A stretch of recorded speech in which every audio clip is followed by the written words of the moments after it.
Assalamualaikum warahmatullahi wabarakatuh. Waalaikumsalam warahmatullahi wabarakatuh. Pertama-tama mari kita bersyukur kehadirat Tuhan Yang Maha Kuasa karena kita dilimpahi rahmat berupa kesehatan dan kekuatan sehingga hari ini kita bisa belajar pada sesi aksi nyata untuk langkah yang ketiga. Nah, langkah-langkahnya nanti sudah ada di rencana seperti ini. Nanti akan saya sampaikan pada beliau Ibu Sundari ya. Salam selalu terlimpah ke junjungan kita Nabi Muhammad SAW. Oh ya, nama saya adalah Edi Sumara, calon buruh penggerak angkatan 4. Nah, ini nanti saya akan minta izin kepada Ibu Sundari, beliaunya ini, untuk melakukan aksi nyata modul 1.4. Nah, nanti saya minta izin dan berkolaborasi dengan Ibu Sundari untuk menyelenggarakan pembelajaran sesuai dengan modul 1 dengan materi mulai dari modul 1.1, 1.2, 1.3, dan 1.4. Nanti akan kita laksanakan pembelajaran sesuai dengan isi modul itu. Lebih-lebih pada poin modul 1.4 yaitu budaya positif. Ini Bundari untuk materinya, istilahnya itu menjadi RPP bagi saya dan bagi kita untuk belajar bersama-sama. Ini Bundari di poin pertama ini ada 1.4 A.10.1 aksi nyata budaya positif ungkas nyata. Ini ada tugas di program buruh penggerak. Jadi modulnya itu ada 3. Saat ini saya mempelajari modul baru 1. Dari 3 baru 1. Dan satu modul terdiri dari 4 bab. Per babnya terdiri dari kurang lebih 10 tugas. Nanti ini ya. Nah, di sini ada materi-materi tentang pemikiran Ki Hajar Dewantara tentang pendidikan, nilai dan peran guru penggerak, visi guru penggerak, dan budaya positif. Ini nanti kita bisa belajar bersama-sama sesuai dengan yang telah saya salurkan di tahap sebelumnya. Terus ini saya mengutip sekilas bagaimana pembelajaran ini kita lakukan. Begini Sundari, untuk saat ini nanti pembelajaran itu mungkin agak berbeda dengan yang dulu-dulu. Kalau dulu-dulu kan pembelajaran itu fokusnya di guru, materi. Ini nanti pembelajaran itu malah pusatnya di anak. Iya, sesuai dengan Ki Hajar Dewantara halaman 4. Halaman 4 itu ada Ki Hajar Dewantara menjelaskan bahwa tujuan pendidikan yaitu menuntun segala kodrat yang ada pada anak-anak agar mereka dapat mencapai keselamatan dan kebahagiaan yang setinggi-tingginya baik sebagai manusia maupun sebagai anggota masyarakat. Jadi ini di sini memang belum dijelaskan secara rinci, tapi sini sudah ada pesannya yaitu menuntun anak. Jadi nanti pada pembelajaran nanti fokusnya ke anak. Nah, kemudian nanti akan diterapkan pula beberapa profil Pancasila di kelas, yaitu beriman bertakwa kepada Tuhan Yang Maha Esa dan beragama mulia, kreatif, gotong royong, mandiri, bernalar kritis, berkebinekaan global. Nah, nanti yang saya terapkan ini baru yang kreatif saja, yang pertama, karena kreatif yang cakupannya luas bisa diterapkan di berbagai bidang. Dan nanti ada juga nilai dan peran guru penggerak. Di sini nanti nilai itu ada ini seperti halaman 6. Kalau nilai guru penggerak itu ada mandiri, reflektif, kolaboratif, inovatif, dan berpihak pada murid. Ini perannya ini peran saya sebagai guru penggerak yaitu menjadi pemimpin pembelajaran, menggerakkan komunitas praktisi, menjadi coach bagi guru lain, mendorong kolaborasi, mewujudkan kepemimpinan murid, dan menjadi pemimpin pembelajaran. Nah, nanti yang diterapkan ini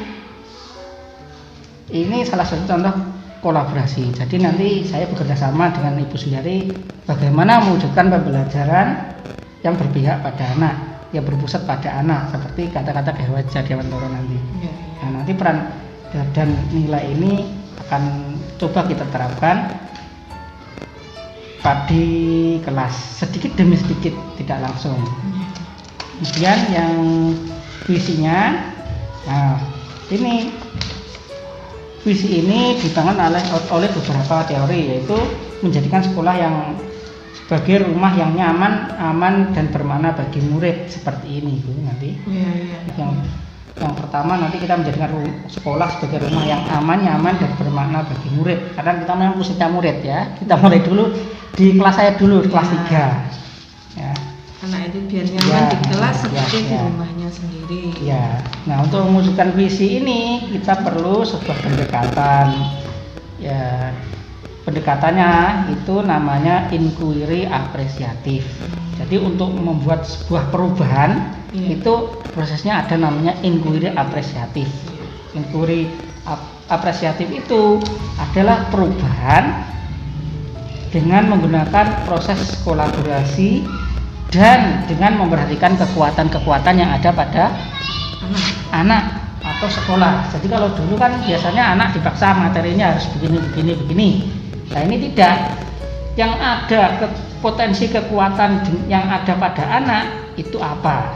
Kita cari dari anak. Dan tidak hanya saja mewujudkan, ya, saya juga bekerja sama dengan Ibu Sendari selaku guru agama kelas 3. Ini juga saya berkolaborasi dengan Ibu Nasi selaku guru di kelas 3 untuk mata pelajaran PJOK. Kita berkolaborasi. Di inquiry apresiatif ini ada istilahnya bagja, yaitu prosesnya itu buat pertanyaan, ambil pelajaran, gali mimpi, jawaban rencana dan atur eksekusi. Ini prosesnya proses bagja, nanti kita lakukan bersama-sama, mengalir saja nanti. Ya. Nah, ini sebenarnya sudah saya lakukan di kelas ya Pak ya? Sudah di kelas. Terus ini budaya positif. Nah, budaya positif ini adalah budaya positif yang dikembangkan minimal Bu ini Bu. Ya, minimal. Untuk ya minimal ya. Yaitu membangun budaya positif itu istilahnya begini ya. Kita membangun lingkungan positif, aman, nyaman. Nah, agar murid itu mampu berpikir, bertindak dan menciptakan tanggung jawab yang dituju itu mereka itu mandiri, merdeka dan bertanggung jawab. Masa merdeka itu mereka bebas, tapi mereka mampu bertanggung jawab pada kehidupan diri mereka. Jadi mereka bebas, tapi kalau mereka itu istilahnya melenceng atau mereka membahayakan diri sendiri, kita harus mengingatkan mereka. Tanggung jawab. Jadi pemikiran Ki Hajar Dewantara itu begini Bu, memberi kebebasan kepada anak yaitu ngomong. Kebebasan sebebas-bebasnya. Tapi anak itu juga harus punya kemandirian. Kemandirian itu maksudnya bagaimana? Anak itu bisa membawa diri. Kalau mereka dalam bahaya, membahayakan diri atau orang lain, mereka bisa kembali ke jalan yang baik. Nah, ini tugas kita nanti yang akan kita lakukan. Nah, untuk budaya positif ini ada beberapa hal nanti yang kita singgung. Nah, ini ada seperti pernyataan Ki Hajar Dewantara di halaman 11 ini. Ki Hajar Dewantara menyatakan bahwa di mana ada kemerdekaan, disitulah harus ada disiplin yang kuat. Sebelumnya disiplin itu bersifat self disiplin, yaitu kita sendiri yang mewajibkan kita dengan sekeras-kerasnya, tetapi itu sama saja.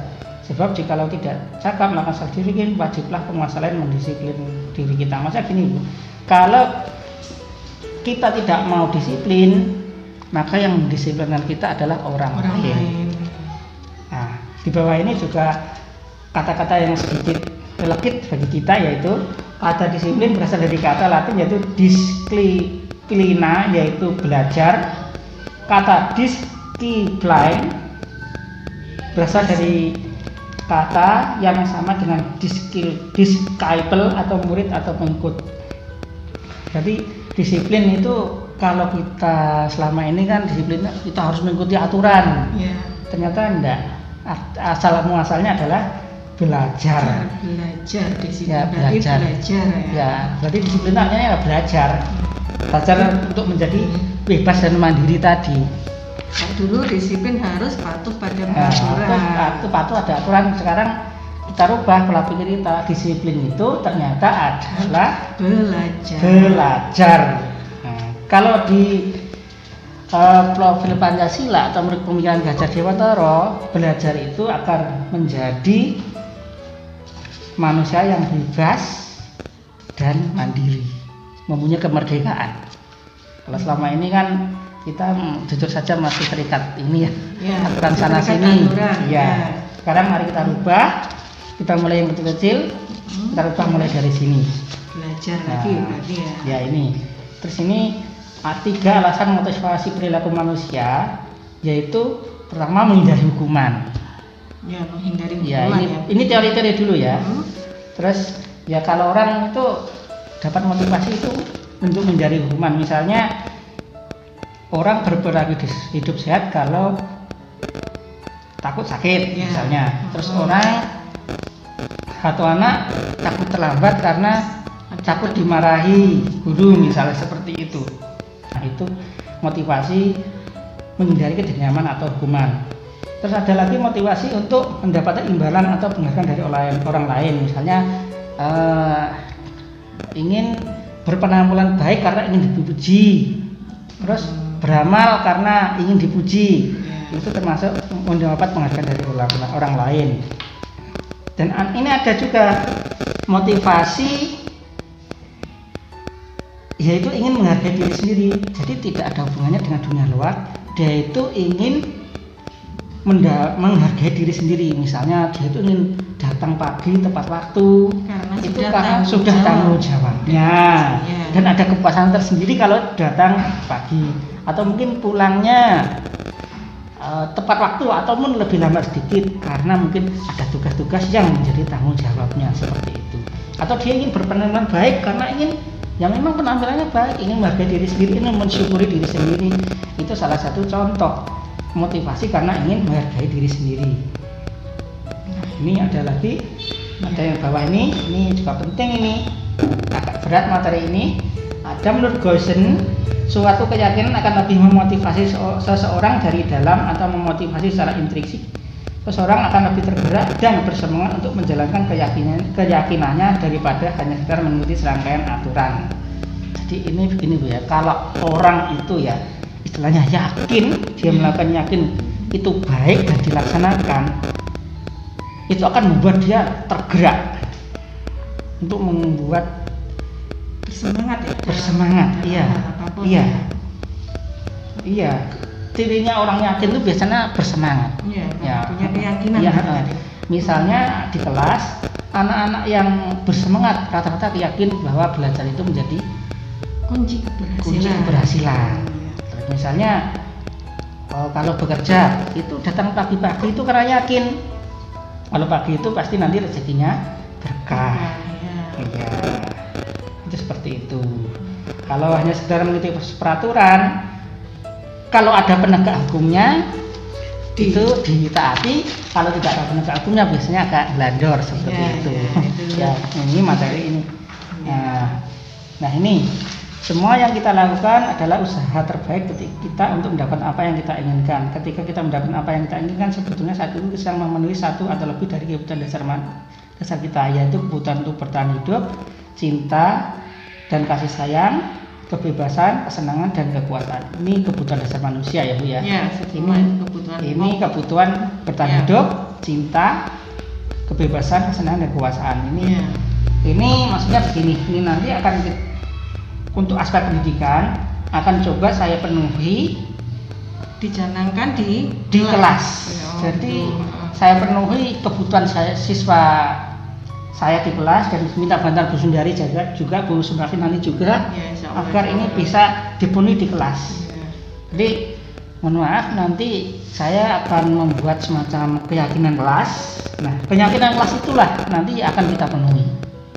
Dan keyakinan kelas ini insya Allah tidak bertentangan dengan aturan atau tata tertib yang ada, malah menguatkan. Kalau bisa nanti malah itu Pak, dicontoh dengan kelas yang lain. Nah, ini nanti pas ini nanti saya juga ada tugas untuk membagikan hasil aksi nyata saya di kelas kepada yang seluruh sekolah ini. Lebih-lebih ke semua. Jadi ilmu yang ada di guru penggerak ini semua nanti dapat ya. Insya Allah semua dapat, dan ini tidak dirancang untuk istilahnya diambil sendiri, tapi dirancang untuk diberikan kepada orang lain. Jadi semua nanti dapat ilmunya, dapat manfaatnya. Dan insya Allah kalau sudah begini nanti ekosistem pendidikan bisa berkembang. Masa ekosistem itu gini Bu, tidak harus lingkup luas. Diri kita sendiri itu namanya ekosistem pendidikan. Seperti itu. Ya, kemudian yang berikutnya, nah ini posisi kontrol Bu, ini agak berat. Guru perlu meninjau kembali penerapan disiplin dalam ruang-ruang kelas kita selama ini. Gosen berkesimpulan ada 5 posisi kontrol yang diterapkan seorang guru, orang tua ataupun alat atasan dalam melakukan kontrol. Kelima posisi kontrol tersebut adalah penghukum, pembuat orang merasa bersalah, teman, monitor atau pemantau, dan manajer. Nah ini gimana caranya? Ini maksudnya gini loh, faktanya di lapangan itu biasanya kan guru itu menjadi seorang penghukum bagi siswa. Terus pembuat orang bersalah ini nyindir. Ya, suka menyindir. Ya. Kalau teman ini nanti seperti teman biasa, ajak bercanda pendanaan. Kalau monitor atau pemantau ini memantau saja. Memantau hanya memantau dan memantau. Oh gitu. Terus kalau dipantau nanti dicatat. Biasanya kalau anak salah terus kemudian dicatat, dicatat kemudian dimonitor itu. Kemudian tinggal ditindaklanjuti. Terus kalau manajer kita memberi pilihan-pilihan kepada anak. Jadi anak itu mau apa, mau bagaimana, itu diberi pilihan, kemudian diarahkan. Berarti tidak sesuai kemampuan anak, tapi diarahkan ya, diarahkan dari ini tadi. Iya, misalnya manajer itu prosesnya begini loh Bu. Kita memberi pilihan-pilihan kepada anak, dan anak silakan membuat pilihan yang paling baik. Sesuai dengan dia perannya dia. Misalnya dia membuat salah, dia diberi pilihan minta maaf atau diam atau tidak memperhatikan. Kalau minta maaf nanti pilihannya apa dikasih. Misalnya minta maaf secara langsung, minta maaf lewat surat, orang tuanya yang minta maafkan, ya seperti itu. Nanti di kelas insya Allah akan saya terapkan ini ya, proses teman dan manajer ini. Karena kalau penghukum dan pembuat orang merasa bersalah ini biasanya sangat tidak efektif ya. Efektif kalau di kelas ini. Jadi saya mungkin akan menekan teman dan manajer, dan monitor akan sedikit mungkin ya, hanya untuk kebutuhan. Teman ya selama ini ya saya kira saya pada anak itu ya sudah teman ya. Iya, sudah dekat. Yang kurang itu mungkin manajer, karena untuk kelas 3 itu kalau dikasih pilihan membedakan gitu loh Pak. Iya. Kalau kelas 3 itu beri pilihan itu kadang bingung. Iya, masih bingung. Saya manut apa dari guru nih. Iya. Nah, ini nanti bisa itu Pak lebih didalami lagi tentang manajer. Terus kebiasaan kita selama ini bila ada orang yang berlaku salah pada kita adalah langsung memaafkan atau membuat mereka tidak nyaman. Kita cenderung untuk berfokus pada kesalahan daripada mencari cara bagi mereka untuk memperbaiki diri. Nah ini koreksi bagi kita Bu. Biasanya kalau ada anak yang salah bersalah, kita langsung membuat tidak nyaman atau memaafkan. Ya kalau ya jujur saja kalau saya ada siswa salah biasanya ya sudah saya maafkan. Tapi kadang ya juga harus minta maaf langsung juga. Saya kadang tidak nyaman juga kalau kondisinya di luar dan kondisi tidak memungkinkan untuk membuat maafkan, misalnya mengganggu temannya. Kita cenderung untuk berfokus pada kesalahan daripada mencari cara bagi mereka untuk memperbaiki diri. Ini sebagai koreksi bagi kita juga sebagai guru. Kita lebih fokus pada bagaimana cara mereka membayar ketidaknyamanan yang disebabkan oleh kesalahan mereka daripada mengembalikan harga diri mereka. Ya ini ya. Ya kita lebih fokus. Kita itu kadang gini, mereka tidak nyaman, sekaligus harga dirinya kemudian turun, minder kadang. Iya, minder. Ada kan anak siswa? Ada. Disalahkan, kemudian malah minder anaknya takut untuk berkembang lagi. Itu seperti itu. Nanti itulah yang akan kita rubah. Saya rubah prosesnya mulai dari saya, terus kemudian kita bersama-sama Bundari dan Bu Sunarsih nanti dengan izin dari Ibu Kepala juga ya.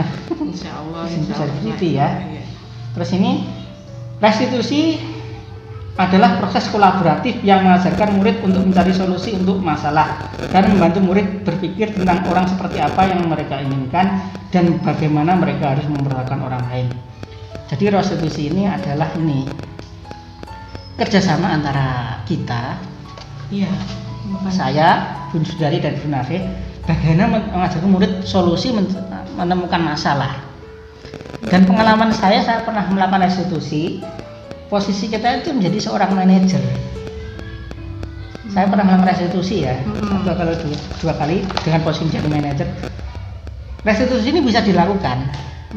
Jadi kita memberi pilihan kepada anak. Hampir sama ya Pak Tas sama manajer tadi ya? Ya hampir sama. Ini restitusi ini dengan manajer kalau diterapkan begitu itu sangat saling mendukung. Iya. Nah restitusi itu seperti itu. Jadi kayak umpan balik dari manajer sama restitusi itu ya. Ya. Kita buka halaman 16. Ciri-ciri restitusi. Nah ini ada restitusi ini.